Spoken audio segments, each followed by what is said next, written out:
today. I'm Kainani Stevens. Brian Sexton and John Oehser are with me. I hope you all had a very enjoyable long weekend. But back to action here at the Miller Electric Center. OTAs are going to kick off again later this afternoon. OTA number 4 out of 10. But an eventful weekend for the first round draft pick. Let's start out with our big thing number 1, which is another one. A very monumental day. We want to give congratulations to Travis Hunter and his new wife, Leanna, who got married over the weekend. But an eventful month for Travis Hunter overall, because getting drafted into the NFL, he's the first person in his family to graduate from college, turned 22, and then he got married. Brian, it's a lot of life events in one. We're putting a ton of pressure on him to play both sides of the football, but if anybody's up for it, I think it might be him. Well, you know, somebody at the draft told me that this kid loves football and he loves fishing. So he's cleared all the decks for everything he needed to get done. Graduating, getting married, getting drafted, getting acclimated. I guess there's another one, John. He's got to get his contract done, but it appears that that's just a formality at this point in today's day and age of the NFL. But he's cleared the decks, Kai. Now all of a sudden he can focus on his new wife for the next couple of weeks, and then training camp rolls around. It's all about football. Well, the best player in franchise history came in here, Tony Baselli, and got married a couple weeks later. So maybe it's a formula that works. I'm sure others have done it. It was cool to sort of go through on social media and see Travis's big day. Nothing but the best. So I'm waiting for my car. You know, he seems to be giving out cars at this point. Yes. So, you know, I'm available. I'm in the MEC all the time. I'll let him know. Let's go through some of our other big things, which are some of the changes we saw at the NFL meeting. So some things change. One of the biggest changes, or one that I'm interested in at least, is that NFL players are going to be allowed to play in flag football in the Olympics representing the United States if they're chosen for the team. So, John, if you were going to pick one of the Jaguars to play flag football for the USA, who do you think you would pick? The old cynic in me would say none, because I don't want these guys getting hurt. So I'll put that aside, because I'm sure there are administrators and coaches thinking that way. You know, I'm going to say maybe Travis Hunter because of the two-way element, you know, and because of the dynamic element. There are certainly guys on this team who have the speed and the quickness to play that game. I don't know much about how flag football will look in the Olympics. I know it'll look better than when I played it. Just a little bit. Well, it won't be played in the sand. Anybody remember the name Robert Edwards? It'll be played on turf. And so from that perspective, the NFL said, go ahead. I'll take Brian Thomas Jr. because he did play so well at the Pro Bowl games in January. Very good call. I think speed and just getting around some of the flags and pulling, that's probably a good call. Some things will stay the same, though. As we saw, they voted. They were trying to ban the tush push. They didn't get enough votes. The Jaguars voted to keep the tush push, probably because they stopped it a couple of times this year, even though they didn't win that game. Another change that did not happen, Brian, was they're not doing the reseeding in the playoffs. They talked about maybe if you win your division but you don't have the best record, you wouldn't get a home game. But they haven't done away with that yet. That seems like something that may come up again, though. You know, the NFL is loath to change. They, for years, talked about eliminating the kickoff or finding a different way to execute the kickoff, and it wasn't until recently, last year, that they went ahead and made the change. I expect that this is going to happen at some point in time. It just seems coming down the road, all the other things that have happened just take more time. It won't happen maybe for 2 or 3 more years, but eventually they'll get there. Yeah, I don't think they'll reseed because I think owners and people involved with the league want there to be a real prize that comes with winning the division. And getting the playoffs, yes, that's a prize. But I think owners who ultimately decide this like having that home playoff game as the carrot for winning the division. And it's been talked about before. I can remember this being talked about back in 05 or 06. I think it always sounds great when it's talked about on social media, but once it comes down to a vote, these guys don't want to change that. Yeah, but here's the change, though. We saw last week with Bob Irsay's passing. Did I skip Bob? Jim Irsay. Jim. Sorry, Bob was his dad. You know, now his daughter is running the show, and Bob McNair's passed a few years ago in Houston, and his son is running the show. And I think over time, you'll see some of the kids, some of the family members, maybe some of the private equity firms that are getting involved have a bit of a say. We'll see. I don't want to see a change because I, like you, like the value of the rivalries. But this league is changing. fast. And over time, I think it might. Something to keep an eye on for sure. Stay with us here on Jags A.M. We're going to look around the division before we get to training camp, see what everyone else is doing. We're going to check out what's up with the Colts after the break.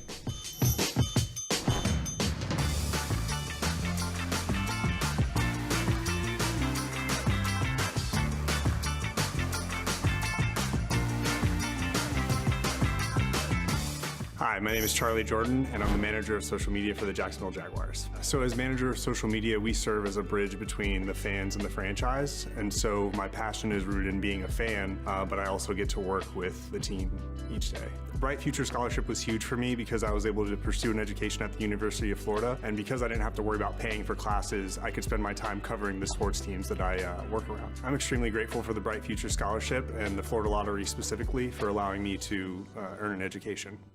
Don't make a bad call when it comes to servicing your home. Cooling off with a baby pool in the house to fix your air conditioning problem is a bad call. Trying to catch a wave in a flooded bathroom is a bad call. Using a burning electrical panel to make s'mores is a bad call. The next time something goes wrong, make a good call to Donovan. Whether you need air, electric, or plumbing service, Donovan is always a good call. It's why we've been trusted by our customers for almost 40 years and why you can trust us to deliver fast, reliable service to your home. Donovan, always a good call. Visit DonovanAC.com today. Can you imagine rising for work before the crack of dawn? Tending to hundreds of acres of land before dusk? Well, that's what happens on 47,000 Florida farms every day.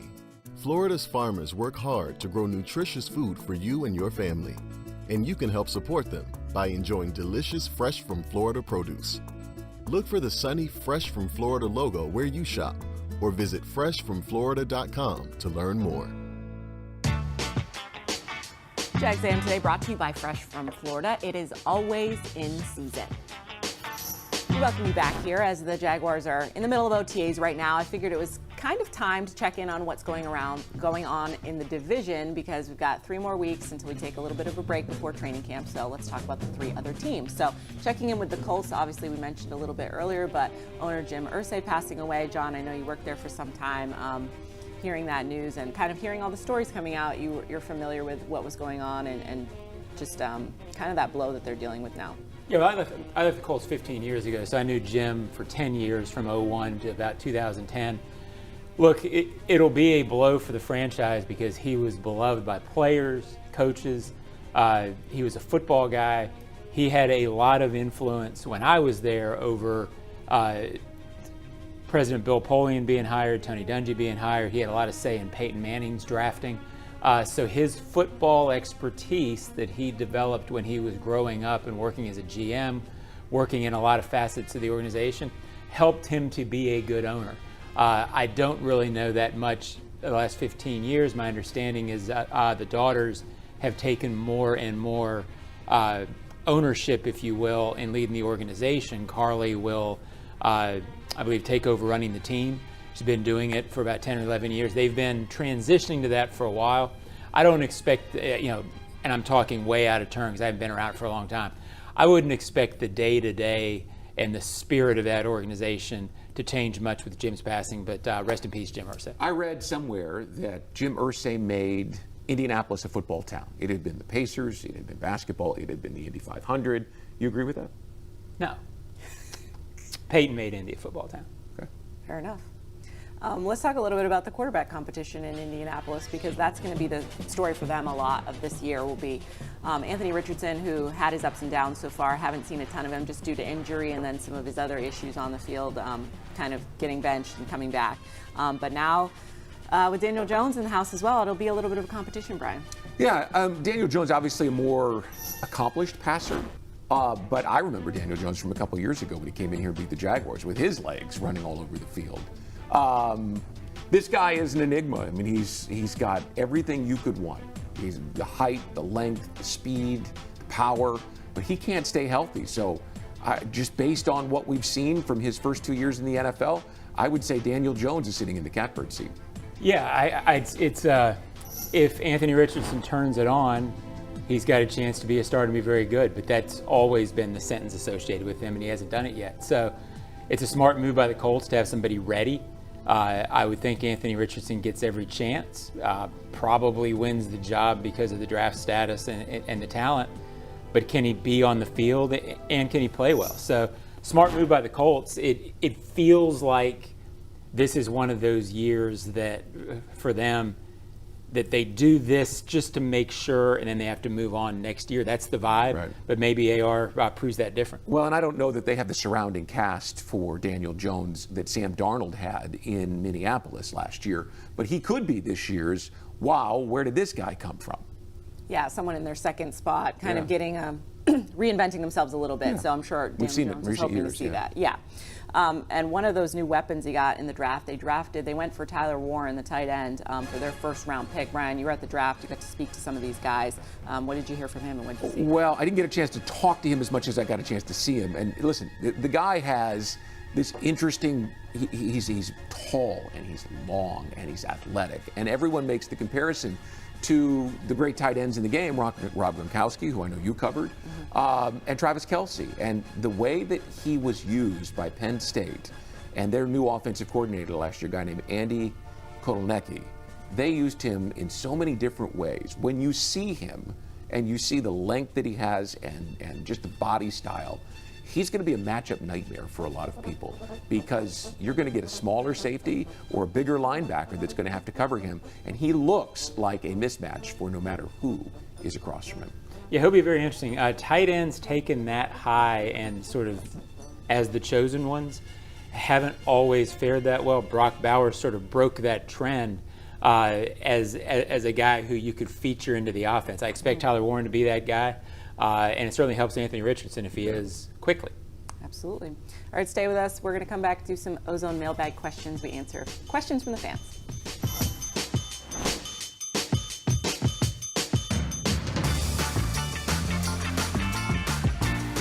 Sudduth is on the 20, the 10.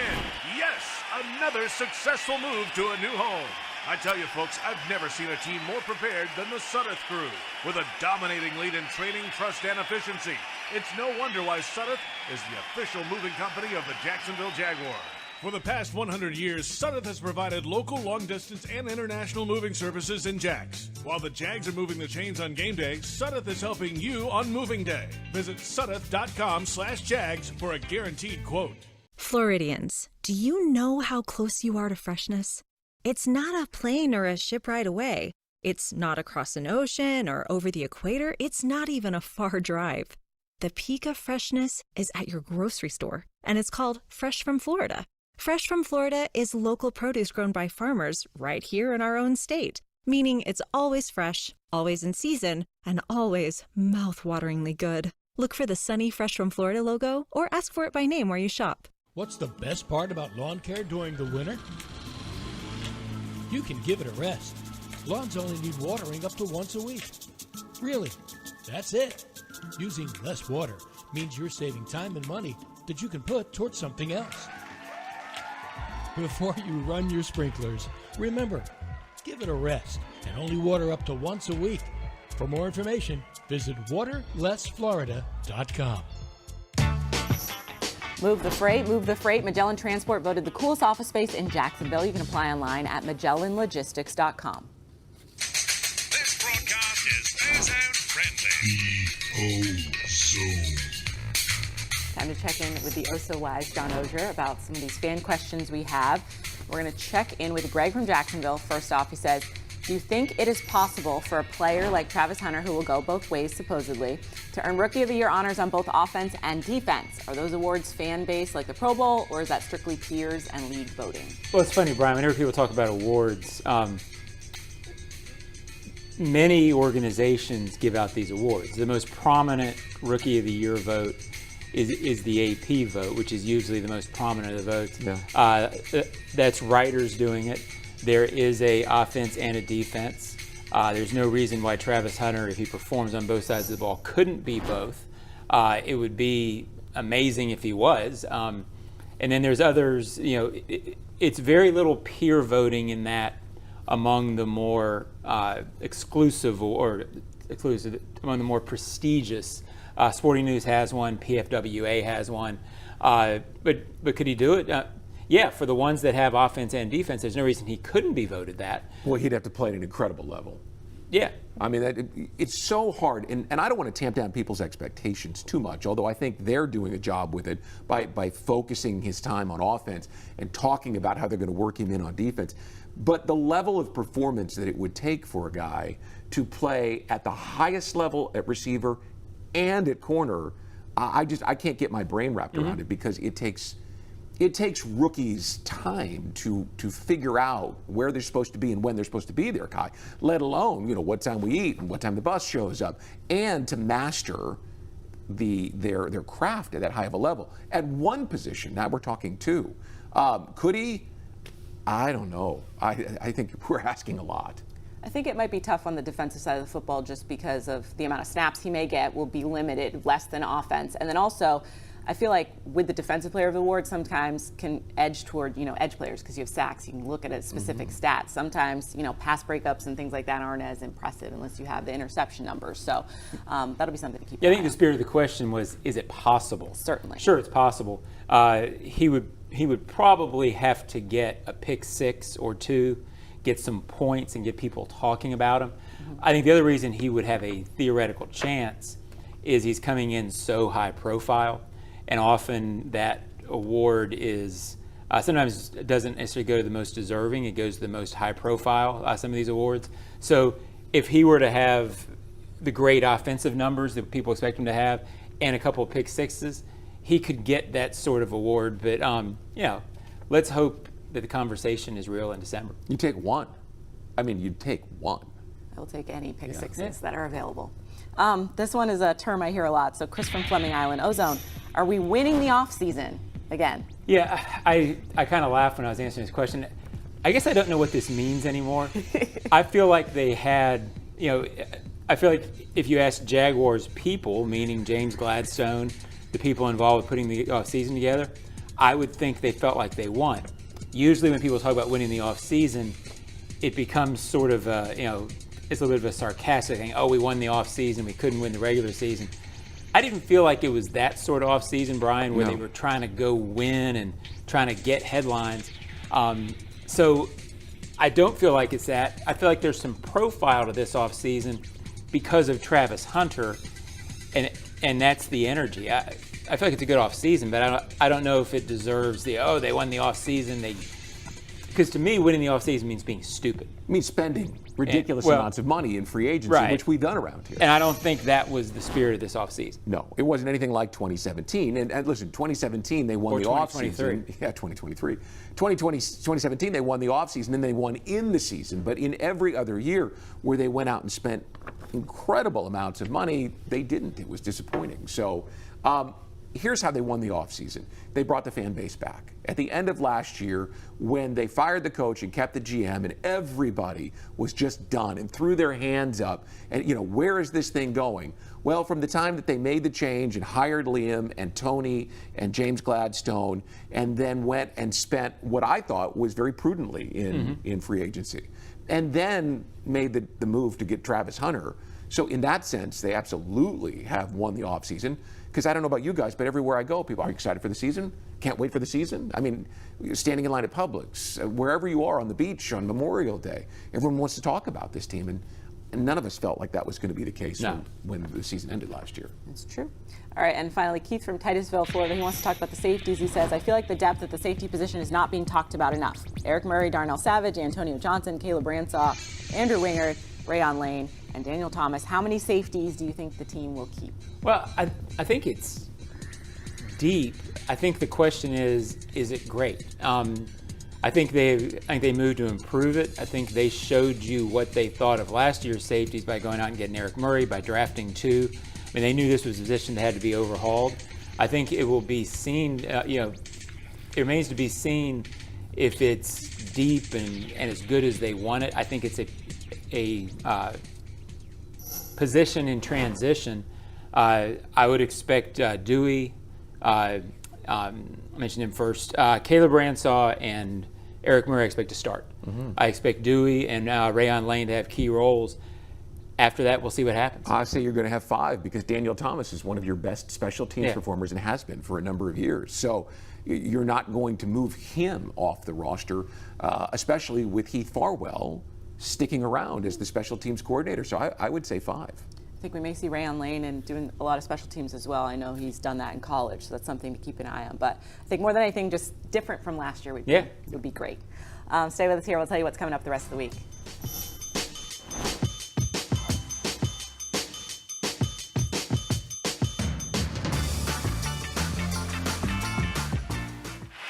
And that's a Magellan first down. Move the freight. Move the freight. Move the freight. Would you like to control your own income? Work at Magellan Transport. Voted the coolest office space in Duval. Bring your talents and let your career flourish. Visit their website at MagellanLogistics.com and apply online. Trust service. Trust Magellan. Hi, my name is Charlie Jordan, and I'm the manager of social media for the Jacksonville Jaguars. So as manager of social media, we serve as a bridge between the fans and the franchise. And so my passion is rooted in being a fan, but I also get to work with the team each day. The Bright Future Scholarship was huge for me because I was able to pursue an education at the University of Florida. And because I didn't have to worry about paying for classes, I could spend my time covering the sports teams that I work around. I'm extremely grateful for the Bright Future Scholarship and the Florida Lottery specifically for allowing me to earn an education. It's game time, Jaguars fans, and Publix knows that football is all about pairings. A high-scoring offense paired with a stingy defense. A rocket-armed QB paired with a dynamic wide receiver. And at Publix, you can pair hot deli chicken tenders with savory dips, delicious sub platters with ice-cold beverages, and you can pair these tailgate essentials with an entire parking lot full of Jaguars fans chanting, Duval!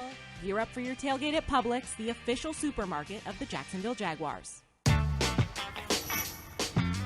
Mentioned an eventful month for Travis Hunter, but how about this? Kid practicing football outside his house, Travis Hunter just walks up. Pretty nice surprise. And I love that we just have all these videos. We have Travis on the plane talking to an older lady, helping her with her bags, and everyone's just having a Travis Hunter run-in around Jacksonville. And he's going to be good here, I can tell. He is authentic. To people who have met him, they understand that this is just who he is. This is not contrived. Forget all the cameras that are always following him around. That's just the world he lives in. He is the real deal. Yeah, I think he likes people, and it seems, and everybody's like this, I don't care about this, he likes making other people happy. So he likes people, John, it's okay. Yeah, I mean, and it's cool to see. It seems very genuine. Sometimes when you talk about a guy's character, and when James Glassman talked about lifting an organization, the old cynic in me is like, I don't know, okay, that didn't really happen. This kid's the real deal. It's fun to be around. Yeah, I just wonder what you guys think if there's so much attention on him, and much more than he had even at Colorado with Deion Sanders and that crew. You just wonder how the pressure of performing at this level, all the two-way talk, the question that we got earlier, I get the spirit is could he win both, but there will be some conversations, if he goes out and has a great game on both sides of the ball. I wonder how he deals with it, if it's pressure or if his personality is just such that it just doesn't bother him. Yeah, I think so far he's had such success that he'd probably tell you it hadn't been a big deal. The question will become adversity in the NFL, which usually even for great rookies happens, how he deals with that, but that is the question that you ask of most rookies when they come into the NFL. So he'll have more attention on it, but I think he's used to that. Sure. He'll be back on the field with his teammates today. John, your favorite, OTAs continue. I love it. Best time of year, helmets and shorts. We will update you next week. We'll hear from everybody a little later on today, but we'll see you on Jags A.M. next Tuesday.